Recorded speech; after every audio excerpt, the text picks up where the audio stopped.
जय श्री कृष्णा दोस्तों। जब आप कोई साधना करते हैं तो साधना काल में जिस किसी भी देवी देवता की आप साधना कर रहे होते हैं, चाहे माँ दुर्गा की, भगवान शिव की, हनुमान की, माँ काली की या कृष्ण की, तो ये देव शक्तियाँ आपकी परीक्षा ज़रूर लेती है।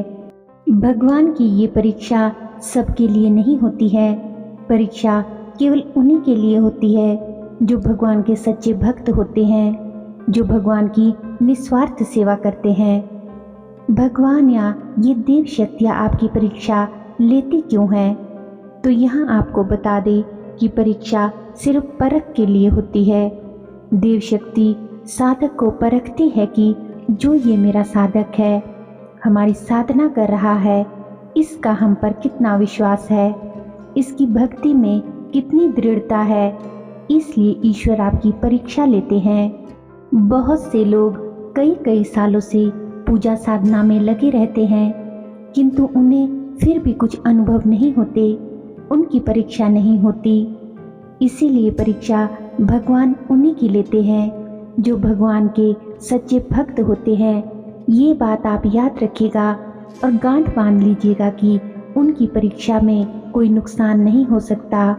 भले ही वो कष्ट दे, भले ही आपको वो कितनी भी परेशानियां दे, लेकिन आपका कोई बड़ा नुकसान नहीं होगा। आज मैं आपको इस वीडियो में बताऊंगी कि जब शक्तियाँ आपकी परीक्षा लेती है तो आपके साथ क्या क्या घटनाएं घटित होती है। वीडियो शुरू करने से पहले अगर आप इस चैनल पर पहली बार आए हैं और हमारे चैनल की वीडियो पहली बार देख रहे हैं तो हमारे चैनल को सब्सक्राइब कर ले और बेल आइकन को प्रेस करके ऑल पर क्लिक कर लीजिए। वीडियो को एक लाइक कर ले, आपका एक लाइक हमें मोटिवेट करता है और भी अच्छी अच्छी वीडियोस बनाने के लिए। तो चलिए वीडियो को शुरू करते हैं। जब आप भगवान की सच्ची भक्ति करने लगते हो तो आपके मार्ग में तरह तरह की बाधाएं आनी शुरू हो जाती है। भगवान अपने प्रिय भक्तों की परीक्षा कई तरीके से लेते हैं। जैसे कि जब आप पूजा साधना शुरू करेंगे, साधना में ध्यान में बैठेंगे, उसी समय आपकी साधना पूजा में अड़चनें डालने की कोशिश की जाएगी और ये अड़चनें आपके परिवार के सदस्य ही डाल सकते हैं। जैसे कि आपके घर के सदस्य ही आपको बोलेंगे कि ऐसी कैसी पूजा करते हो, काम धंधा छोड़कर घंटों पूजा में बैठे रहते हो, पूजा तो थोड़े समय में भी की जा सकती है। इस प्रकार की बातें सुनकर आपको शांत रहना है, आपको साधना में दृढ़ अटल रहना है। कितनी भी रोक टोक हो, साधना आपको छोड़नी नहीं है, बंद नहीं करनी है, चाहे कितनी भी रुकावटें आए, क्योंकि भगवान देखना चाहते हैं कि मेरे भक्त के अंदर कितनी सहन शक्ति है। ये आपकी सहन शक्ति की परीक्षा होती है। अगर इस परीक्षा में आपको क्रोध आता है, आप अपनी साधना को छोड़ देते हैं, तो आप फेल है। आपको क्रोध नहीं करना है, किसी को भी अपशब्द नहीं कहने हैं। यदि आपने क्रोध किया और क्रोध करके आपने साधना बंद कर दी, तो इसका मतलब है कि आप परीक्षा में असफल हो गए, क्योंकि अभी तो आपकी परीक्षा की ये शुरुआत मात्र है। अभी तो बड़ी बड़ी परीक्षाएं बाकी है। आपको केवल इतना याद रखना है कि ये परीक्षाएं हमारे इष्ट देव की मर्जी से हो रही है। तो आपको यही सोचना है कि ये तो केवल शुरुआत है, अभी तो केवल साधारण परीक्षा शुरू हुई है। दूसरी परीक्षा आपके आलस्य की परीक्षा। भगवान आप में आलस्य पैदा करेंगे। जैसे कि मान लो आपका नियम है कि आप सुबह 5 बजे उठकर पूजा साधना करते हैं, तो आपको ठीक उसी समय आलस आएगा। आप सोचेंगे कि चलो 5 बजे की जगह आज 7 बजे ही पूजा कर लूँगा। आपको आलस आएगा, नींद से जागने का मन नहीं करेगा। आप सोचेंगे कि अगर आज पूजा नहीं भी हो पाई तो शाम को ही पूजा कर लूँगा, या कोई बात नहीं, कल पूजा कर लूँगा। ये भगवान आपके आलस्य की परीक्षा लेते हैं। आपको कितना भी आलस आए, लेकिन आपको अपने निश्चित समय पर ही पूजा साधना करनी है, ये ध्यान रखना है। क्योंकि अगर इस समय आपके आलस्य के कारण आपने पूजा साधना बंद कर दी तो आप इस परीक्षा में फेल हो जाओगे। तीसरी परीक्षा, जब भी आप पूजा साधना करने बैठेंगे तो आपको सर दर्द होगा, कमर दर्द होने लगेगा, पूजा में मन नहीं लगेगा। ये सब केवल तब तक ही आपके साथ होगा जब तक आप पूजा में बैठेंगे। आपको जब तक पूजा करनी है, यदि आप पूजा करनी छोड़ दोगे, पूजा बंद करके उठ जाओगे तो आपको लगेगा कि मैं तो बिल्कुल स्वस्थ हूँ, अब तो मुझे कहीं दर्द नहीं हो रहा और आपको कोई कष्ट उस वक्त महसूस नहीं होगा। तो दोस्तों, ये केवल आपको परखने के लिए ही आपके इष्ट ने, भगवान ने किया होता है कि आप शारीरिक परेशानी में भी अपनी पूजा साधना को यथावत पूरा कर रहे हैं या नहीं। भगवान केवल आपको परखने के लिए ही इस प्रकार आपकी परीक्षा लेते हैं। इसलिए जब आप यथावत पूजा साधना करते रहेंगे, अपनी साधना को रोकेंगे नहीं, ना ही बंद करेंगे, तो यह देखकर भगवान खुश होते हैं कि मेरा साधक परीक्षा में सफल हो रहा है। चौथी परीक्षा जो भगवान लेते हैं वह होती है आपके विचारों की परीक्षा। जैसे ही आप पूजा में बैठेंगे उस समय आपके मन में तरह तरह के विचार आएंगे कि अरे अभी तो मुझे ये काम पूरा करना है, जल्दी से पूजा समाप्त कर लेता हूँ, या फिर किसी ने मेरा बुरा किया है, आपको हर्ट किया है, दुख दिया है, तो आपके मन में विचार आएंगे कि पहले इसके लिए प्रार्थना कर लेता हूँ कि इसने मेरा बुरा किया है। लेकिन आपको इन बातों में नहीं उलझना है।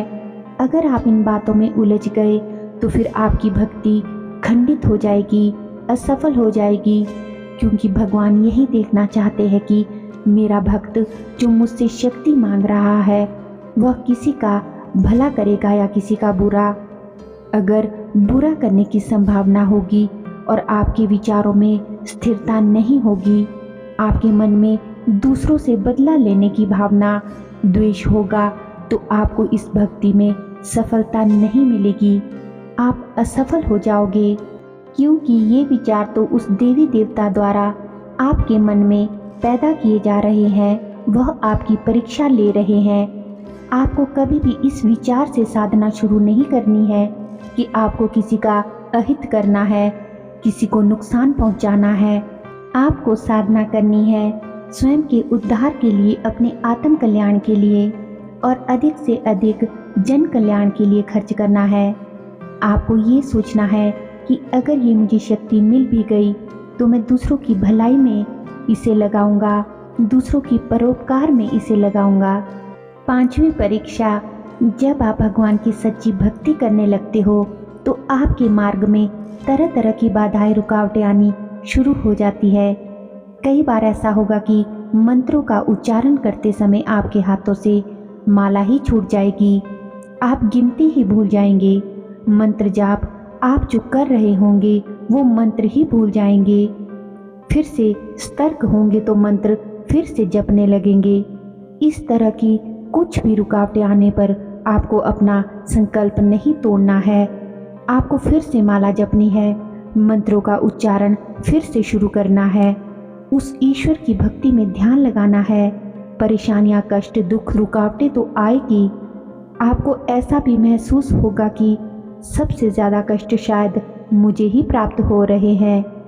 ऐसा आपको इसलिए महसूस होगा क्योंकि इस समय भगवान आपकी परीक्षा ले रहे हैं। छठी परीक्षा आपकी इस तरह होगी कि आपके जीवन में परेशानियां आएगी। जैसे आप कोई कार्य करने लगे और आपके कार्य बिगड़ने लगे, आपको ऐसा लगेगा कि अब तो यह काम होगा ही नहीं, पूरी तरह बिगड़ जाएगा। लेकिन ध्यान दीजिएगा, आपका काम बिगड़ेगा नहीं, उलझने परेशानी ज़रूर आएगी, आपको परेशान होना पड़ेगा।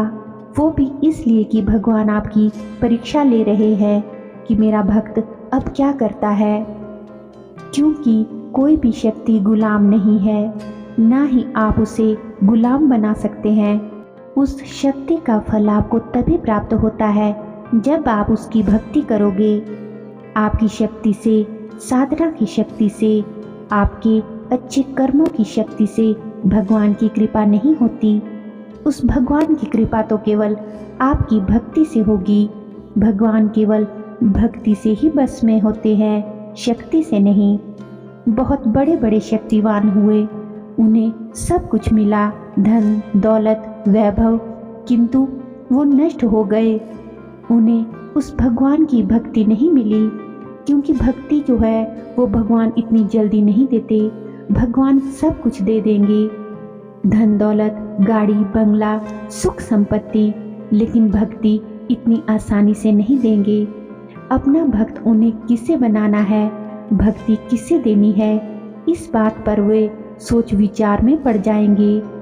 आप इस भक्ति के पात्र है भी या नहीं, या आपके अंदर योग्यता है भी या नहीं। यदि आप योग्य नहीं हैं तो आपको कभी भक्ति मिलेगी ही नहीं। सातवीं परीक्षा, आपके विश्वास की परीक्षा।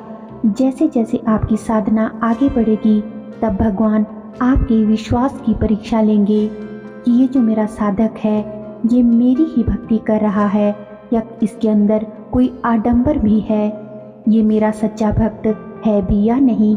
भगवान देखेंगे कि मेरे भक्त को मुझ पर कितना विश्वास है।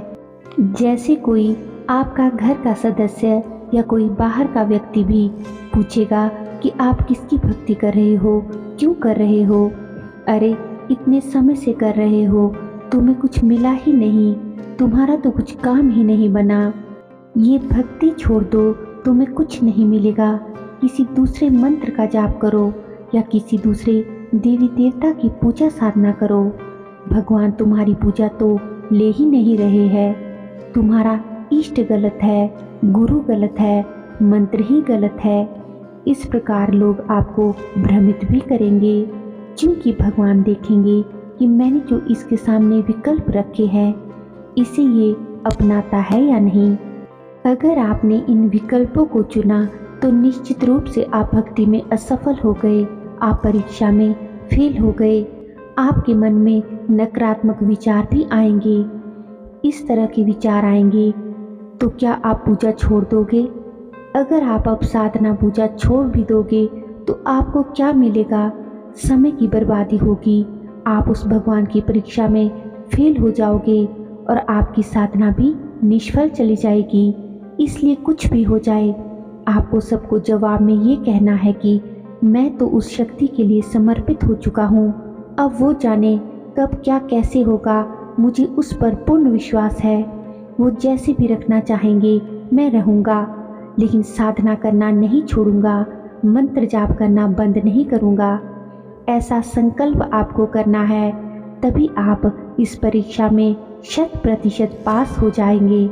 कुछ नकारात्मक लोग आपसे ये भी कहेंगे कि तुम इतने समय से पूजा कर रहे हो, तुम्हारी पूजा तो कोई भूत प्रेत ले रहा है, क्या ये संभव है? आप स्वयं सोचिए।